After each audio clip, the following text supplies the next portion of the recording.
Welcome once again to Tom's Hit Parade, and this is the February edition of Backtracks. My salute to albums with noteworthy anniversaries this month. You might notice I'm trying to slowly migrate this feature from the end of the month, which is where last month's was, just because that's when I thought of it, to the beginning of the month. So any of my viewers out there who would like to know of the album anniversaries ahead of time will be able to celebrate them in their own special way. So yeah, without any further ado, let's proceed with the proceedings.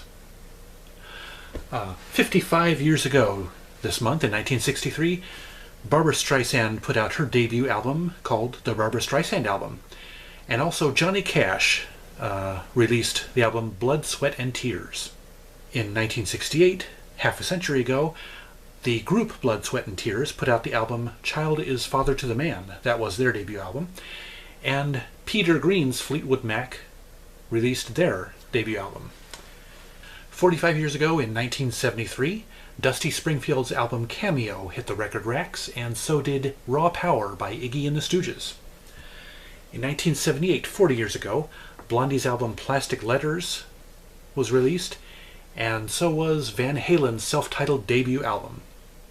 In February of 1983, 35 years ago, U2 released their album War, and Kinspiracy by the Greg Kihn Band was released. In 1988, 30 years ago, Robert Plant put out his album Now and Zen, and Leonard Cohen's I'm Your Man was released. In February of 1993, that's 25 years ago, Duran Duran's self-titled album, also known as The Wedding Album, was released, as was Paul McCartney's Off the Ground. In 1998, 20 years ago, Madonna's Ray of Light album came out, and so did the self-titled debut album by Train.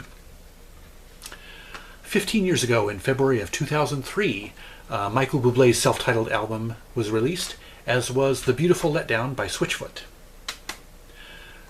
10 years ago this month, Sheryl Crow's album Detours hit the record shops, and so did Sleep Through the Static by Jack Johnson.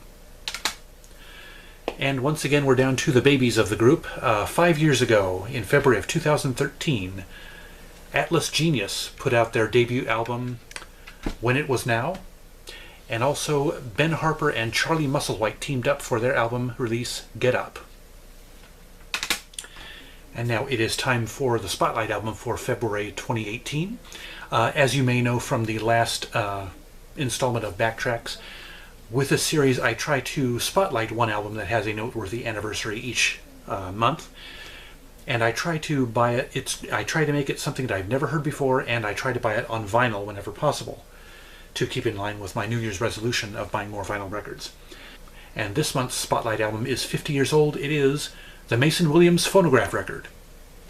Now, most of you might be familiar with Mason Williams from his instrumental composition, Classical Gas, but to my surprise, the vast majority of this album was not instrumental. It had vocals in it. And I gotta say, he's kind of ahead of his time with this stuff. He really did it as almost as a variety show on record. I mean, he's got a little bit of everything, you know, as much as can be expected from him, some rock kind of songs. I mean, you know, we're not talking like, Jefferson Airplane or Fleetwood Mac or that kind of thing, but, you know, songs that he tried to give a rock feel to, and some folk and some jazz with Classical Gas and other stuff. And there are even a couple of, half-a-minute vignettes on here, and a lot of these showcase his humor, because he was a writer for the Smothers Brothers Comedy Hour and a couple other things. So he's got a great sense of humor and a wide variety of inspiration when it comes to music. And one interesting thing about this album is that I did not realize until I read the liner notes. Where am I looking at here? It is produced by Mike Post. Yeah, it is produced by Mike Post, who you might know is a very famous and prolific composer of television music, specifically television themes. So yeah, it was a very interesting listen, and I'm very glad that I added it to my collection. It's fantastic, and again, this cost me $5 at the local record store. So yeah, I'm as you can see, I'm trying to provide a a wide variety of Spotlight albums, kind of to reflect the breadth of my collection in general. Yeah, last month was Bruce Springsteen. This month was kind of a semi sort of jazzy type thing, and I've already got next month's Spotlight album picked out. It might surprise you, it might not, but yeah, I'm gonna like this Backtracks feature, and I'm looking forward to doing it every month. So anyway, thank you very much for listening. That's all for today. You have any comments, suggestions? Please include them in the comments area below. Again, thank you for watching. Like, subscribe, share, and remember, life's too short to be a music snob.